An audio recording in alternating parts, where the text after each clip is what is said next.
Megyn Kelly, why are you doing this? Charlie was all for really robust discussions of very tough issues, including Israel and beyond. It's just he wouldn't necessarily lead them because he did have donors and he also was very close with the administration. Now, I got more evidence that I want to share with you real quick, because for them to insinuate that Charlie was like afraid of his donors to get on stage and criticize Israel, do I need to show you exhibit A, B, and C? I guess I do. Like and subscribe to the channel, hit the bell so you get notifications anytime I go live and make a video. Make sure you still subscribe to this channel and also subscribe to my Espanol channel. Let's get into this. Megyn Kelly, come on in. I like Megyn Kelly. I have always liked Megyn Kelly. Not always. When she was working on Fox, I couldn't stand it. When she was doing that debate with Donald Trump, I wanted her to go away.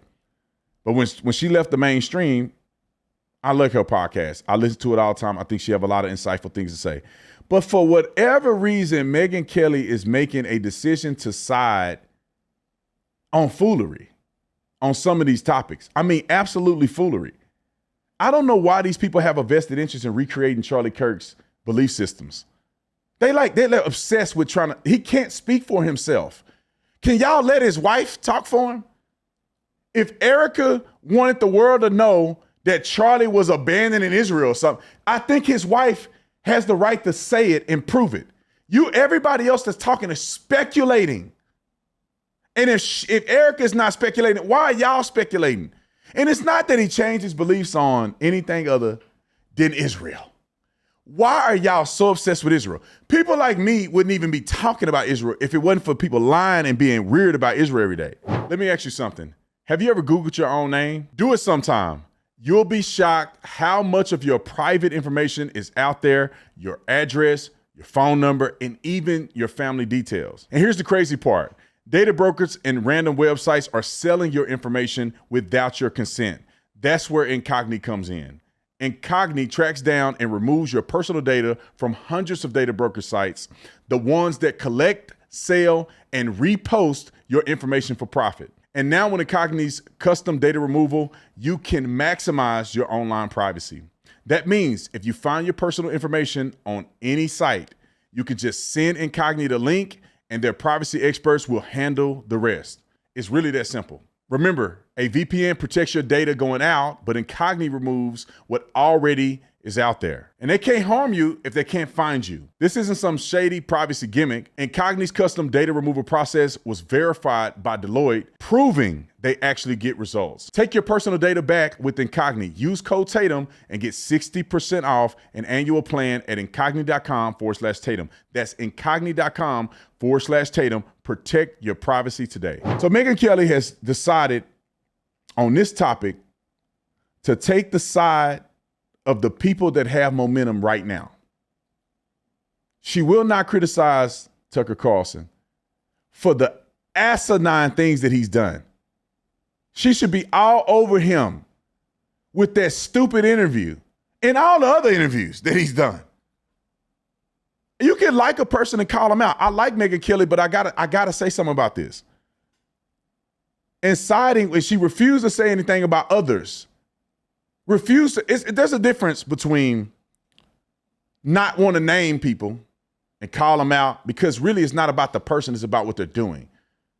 It's a difference between not want to name a person but calling out the garbage that you see versus you don't want to name them and you don't want to call out the garbage.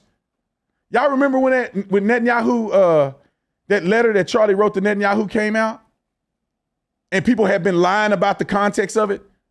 Megyn Kelly didn't say nothing about that. I didn't see on her show she said nothing about it. It's interesting. No, it's not just interesting. People completely lied about the whole thing.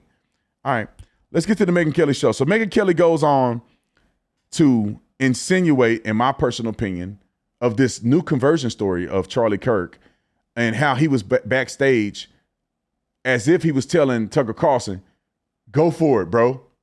Bash Israel in front of this whole audience. I'm going to let it play, let her statement come out, and then we're going to talk about Tucker, too, on this a little bit, because either Tucker lied or he's talking about a whole different conversation that him and Charlie had. Let's start with the Megyn Kelly clip. Let's roll the first clip. Charlie, he was important. He was hugely important to the conservative movement, but he didn't do it by discouraging debate or trying to tell one faction they couldn't or shouldn't say something, or not saber rattling on something that was like a sacred cow of the administration's. He didn't always do it, but he wanted those discussions to happen.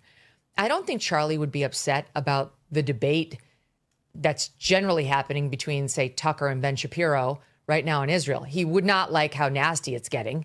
He definitely would not support calls to have Tucker, people to stop watching Tucker. Ben's not asking for him to be deplatformed, but clearly he wants him cut out of polite conservative movement circles. He would not be in favor of that. He knew what Tucker was saying, including about Israel, and continued to invite him to Turning Point events. And so I just wanted to tell this story because I think people are misunderstanding. I'll let her finish. Give me 20 seconds. She conveniently left out Nick Fuentes. Why, Megyn? Why? Now, I'm not telling you how you run your show, but why did you leave out Nick Fuentes? You say Charlie was open for... No, he wasn't. He wasn't always open for anybody to have a conversation with anybody. Charlie didn't debate just anybody. And he did not debate Nick Fuentes. And he said Nick Fuentes was vermin, that he refused to debate Nick Fuentes. He said it to... I heard him say it. He said it on the stage in front of the world. And he never debated Nick Fuentes. Nick Fuentes went on for years complaining that Charlie wouldn't debate him. He got mad at Dinesh D'Souza for debating Nick Fuentes. Megyn, why are you saying this? I don't get it. Finish the clip. Charlie was all for really robust discussions of very tough issues, including Israel and beyond. It's just he wouldn't necessarily lead them because he did have donors, and he also was very close with the administration. Okay, let's go to the next clip. This is her explaining Tucker got criticized by the pro-Israel crowd for his remarks at the Turning Point event. Charlie also had threats from donors thereafter saying, if you don't get rid of Tucker Carlson, we're done. And he had received some threats about that even before Tucker's appearance. And he said, well, I'm bringing him anyway. And that's all been documented. This is kind of water under the bridge. But Which I think that it's fair to say that I do not think that was the right decision for Charlie to do. But Charlie is loyal and he don't want to get bullied. So if you're going to bully him, you're going to make him do something, whether it's right or wrong. I don't think it makes sense in the context of Turning Point for Charlie to defy the people who have supported to get this fool on the stage. If we're talking about somebody else, maybe, but he on the stage being stupid. So I just disagree with that. That don't mean I didn't like Charlie, whatever. I love Charlie. But I disagree with that aspect of it. I think he should have just left Tucker out. But I do understand the loyalty aspect of it. I understand that point. I'm not missed on that point. Roll it. I'm showing it to you for a different purpose. Tucker on that broadcast said the following about his backstage conversations with Charlie before he went out there. Hold on. Now I want y'all, hold on, let it get to him real quick. Before that. Now, I want y'all to pay attention to this. This is very important to acknowledge. Either Tucker completely lied about this, or Megyn Kelly and Tucker in this clip that she played is unrelated. One of the two happened. Because what Tucker is getting ready to describe is nothing near what Megyn Kelly is showing in this clip. I don't know why she's trying to put this together. She could just talk about something else. Why are you trying to put this together? It actually looks like Tucker brushed Charlie off. It looked like he was like, yeah, all right, I'm talking to somebody else. All right, whatever. Go for it, Max. Wait till I show you. Wait till I show you guys. Roll this clip. At speech that I gave in July, we had a conversation about this backstage right before I went on. Right before you And I was fulminating and getting all red in the face like I often do to my shame. And I was mad thinking about this and thinking about the effort by the neocons in the United States to draw us in to another forever war with Iran. It's not a defense of Iran, of course. It's merely an acknowledgement that we've done this before. Pause. But just admit you were wrong, you idiot. You and all these other fools fear-mongered us and said, we're going to get in an Iran war. Trump said he wasn't going to do it. You fake MAGA people who supported Trump, and then you turn your back on Trump because it has something to do with Israel. They turned on him because they weren't worried about the Iranian war. They know we weren't going to start a war. He killed Soleimani in cold blood and laughed at him, and Iran didn't attack us. They know better. They don't want that smoke with us. And so when Donald Trump made the strategic decision to do what he did, we know we weren't going to get in the war. I told y'all we weren't going to get in the war. He know we weren't going to get in the war. But they hate Jews in Israel so much that they are willing to turn on Trump over this that never happened. When is he going to apologize and say, I was wrong? I was completely wrong. I had no evidence that it was going to happen. I just said it anyway to fearmonger because I hate Israel. Roll the clip. Happened in Iraq, which we entered into at the behest of those same foreign policy strategists, and Trump wasn't in office. And so I was going on at some length backstage with Charlie, and I said, probably not going to talk about that. I'm not going to torture you. I know your donors hate this when I say that. And also Epstein was in the news, and it was clear to me that, Epstein's probably not like a Mossad agent or something, but Epstein clearly had contact with Israeli intelligence and American intelligence and French intelligence, but the only one you're not allowed to talk about is Israeli intelligence.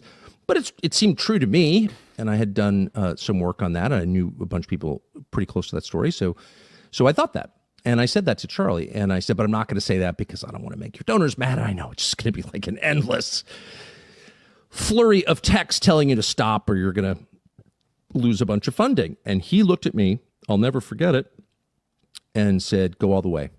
Do it. Go all the way. I said, man, a lot of things I can talk about. I don't need to talk about that. And he said, do it. So I did it. Now,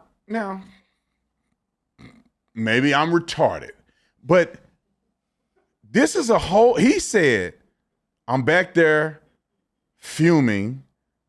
I'm back there turning red in the face. They had a full conversation, and then Charlie tells him, and he's never going to forget, go for it. Now, let's look at the clip that Megyn Kelly is showing, because this go full max, they must be talking about two different conversations, because this go full max backstage before he speaks is nothing like what we finna see in this video. Roll the clip. And here's the thing, Stu. I was recently going through some old pictures to find one of me and Charlie that I knew we took at that event. And not only did I find pictures of me and Charlie, but I found a video of me, Tucker, and Charlie speaking backstage right before Tucker went out. Tucker and I were talking. Charlie came over and interrupted for just a second. And you can hear him on this tape, which I've listened to many times. It's very clear on my phone, less clear here probably as we play it. But he says to Tucker, go Max. He interrupts the conversation because he has to say to Tucker something. And what was so important to him to tell Tucker was, go Max. Here it is. Hold on. Time out. Okay. He said, this is what, okay, look, go Max. That means that this happened before Tucker went on stage, right? Tucker was saying he was in this deep theological conversation with Charlie Kirk before he went up on stage. Right here, Megyn Kelly is saying that's her, and she's talking to Tucker. So when is this Charlie Kirk conversation happening? I'm not saying it didn't, but this don't match what he was saying. Now watch Tucker Carlson, the way he treats Charlie Kirk. He's talking to Megyn Kelly. Charlie comes up. I want you to we're going to play this video maybe twice, 3 times. First, I want you to listen to what Charlie said, the go Max thing, right? Because you can barely hear it, but that's what he says.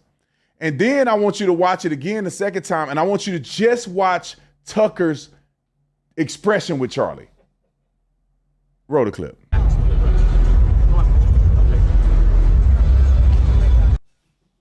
Go back, bro.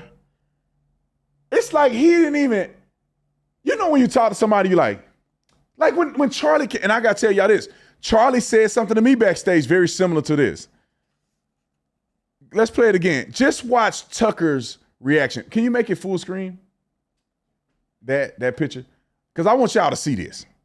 Watch Tucker's reaction to Charlie. Is he interested or not interested is the question. Roll the clip. Here it is. Go back.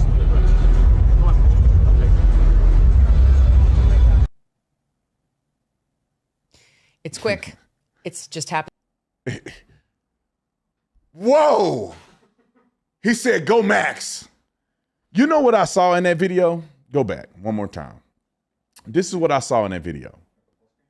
Full screen. They don't need to see my beautiful face. This is what I saw in that video.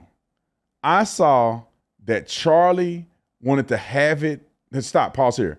Charlie wanted it on record that he told Tucker to go Max. If you look at it, there's a person set up clearly that's filming this interaction. When Charlie says what he says, he looked directly at the camera. And I don't know if it's because he orchestrated this, because Charlie does stuff like this. Obviously, you want to go viral. They want to have these moments. This is what they do. There's nothing wrong with it. But I think that's what this was. This was a video of Charlie saying that, and him wanting it on camera, that he had a moment to tell Tucker to go Max. But unfortunately, Tucker was not interested enough to give him the time of day, and he just blew. He kind of like whatever, and went back to having a conversation with Megyn Kelly. Roll the clip. Go back.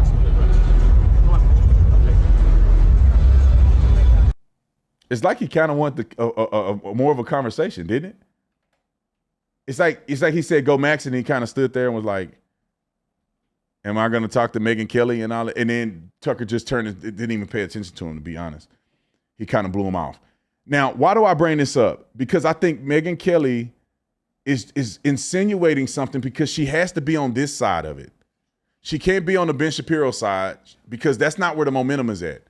The momentum is not with me, Ben Shapiro, and other Zionists. We don't have momentum right now. People are hating us right now. But the tide will turn, trust me. But the momentum is on that side, so she needs to capitulate to that side. Charlie Kirk backstage said a similar thing to me. He came off stage. I'm setting up, because when you come off stage, they set you up with the mic and they prep you. So when he come off, they let you go on. He comes off like he always do when I see him backstage, and he says something to me. I'm like, "What's up, bro? Good to see you," or whatever. And he go, "Are you gonna talk about Israel? I mean, you're not Israel. Are you gonna talk about Epstein?" And I say, oh, yeah, of course. You know, I don't care what they want me to talk about. I'm gonna talk about what I want to talk about. But he mentioned it, and I was kind of confused. I was like, I didn't think it was a big deal. But he's like, "You gonna talk about Epstein?" I'm like, "Yeah, of course." He like, "Go all in, like go all in, bro. Like, cause I can't do it. Go all in."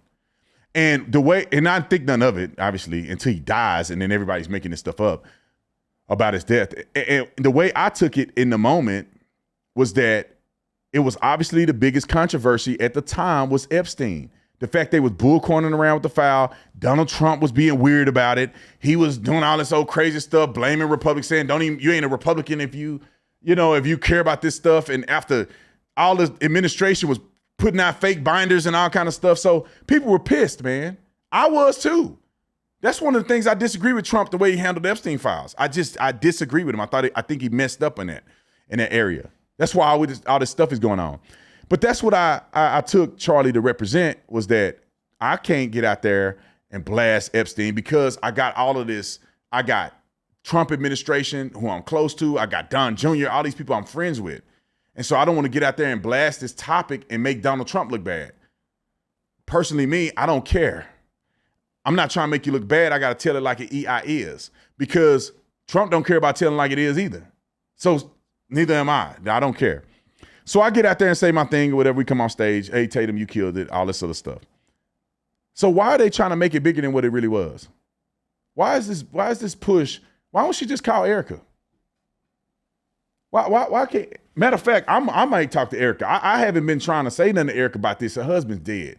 Like, what we need to talk about this for? She ain't mentioned it, so she must not. It must not be that important for her to mention. It wasn't important to Charlie, and it wasn't important to his wife. That's why she ain't said nothing. But there's a part of me that's like, Erica, just if you want me to say anything, I won't say nothing. If you tell me something, tell me not to tell anybody, I won't say nothing. If you need me to say something you can't say, I'll say it. I don't give a flying flip.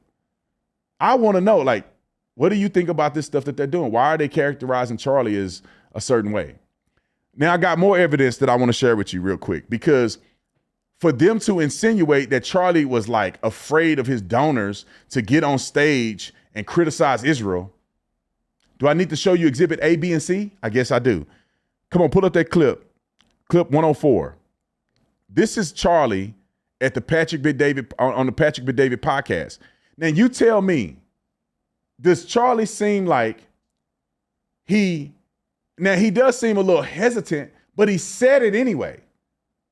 Do it seem to you like he cannot speak on this or his donors are going to do nothing? He did it right here. Roll the clip. Netanyahu now has an emergency government and a mandate to lead. I'm not willing to go so far that saying that Netanyahu knew or there was intelligence here, but I think some questions need to be asked. Was there a stand down order? Was there a stand down order? 6 hours? I don't believe it. Israel's the size of New Jersey. When I took a helicopter ride from Jerusalem to the Gaza border, it's 45 minutes. Wow. 6 hours. They're live streaming the killing of Jews. Did somebody in the government say stand down? That is a legitimate, non-conspiracy question. The whole country is the IDF. The whole country is. Yeah. And you're trying to tell me that they're going to concerts and kibbutzes and schools and by reports 6 hours. Let's say it's 3 hours. That's suspect.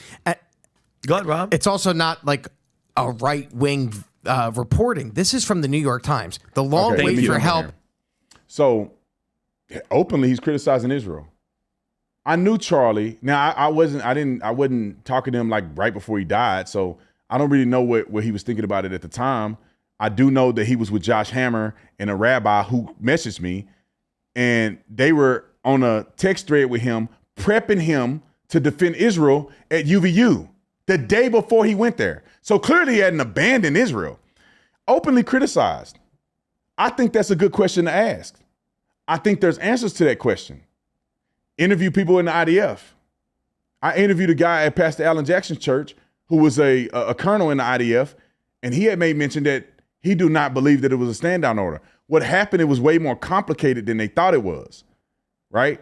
They put all their resources in the north because they were afraid of the invasion coming from the north, not necessarily Gaza.